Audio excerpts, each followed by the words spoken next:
नमो नमः। मैं डॉक्टर विनय कुमार पांडे पुनः आपके प्यारे YouTube चैनल ओए संस्कृत पर फिर से उपस्थित हूँ। आज एक अद्भुत और सामाजिक परिवेश को परिदृश्य करता हुआ यह सुभाषितानी जिसे मैं लेकर उपस्थित हूँ, आज आपको एक नई दिशा और नई सोच की तरफ अग्रसर करेगा। यदि आपको यह सुभाषितानी अच्छा लगे तो इसे समाज के सभी लोगों तक पहुंचाने का कष्ट करें और निवेदन है कि अपने घर के सभी सदस्यों को निश्चित रूप से इसे दिखाएं। सेवितव्यो महावृक्षः फलच्छाया समन्वितः यदि दैवात् फलं नास्ति छाया केन निवार्यते।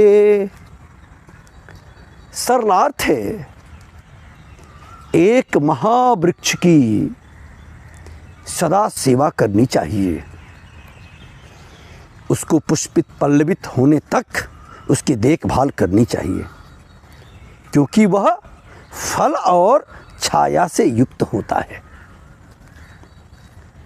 यदि ईश्वरीय कृपा से उसमें फल नहीं भी है तो भी, फल नहीं भी देता है तो भी छाया तो वह देता ही देता है हमें। भावार्थ, पर्यावरण को बचाने के लिए वृक्ष को निश्चित रूप से हमें लगाना चाहिए और उस वृक्ष को उसके जीवन पर्यंत उसकी सेवा करनी चाहिए। वह वृक्ष जैसे जैसे बड़ा होगा वह हमें कुछ न कुछ अवश्य देगा। यदि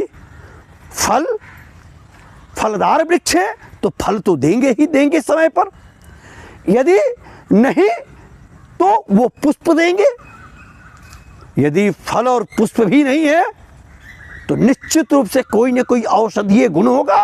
वह औषधीय गुण और औषधीय वो रसायन प्राप्त कर सकती हैं। और यदि उसमें कुछ भी प्राप्त नहीं होता तो वायु तो मिलेगा ही, और नहीं तो पथिक को छाया तो वह देता ही देता है। इसलिए एक महावृक्ष की सेवा करनी चाहिए। एक इस श्लोक की और दृष्टि है।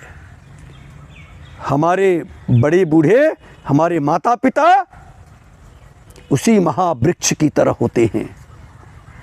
चाहे वो धन कमाए अथवा नहीं कमाए, लेकिन वे आश्रय तो देते ही हैं, हमें अपना आशीर्वचन तो देते ही देते हैं।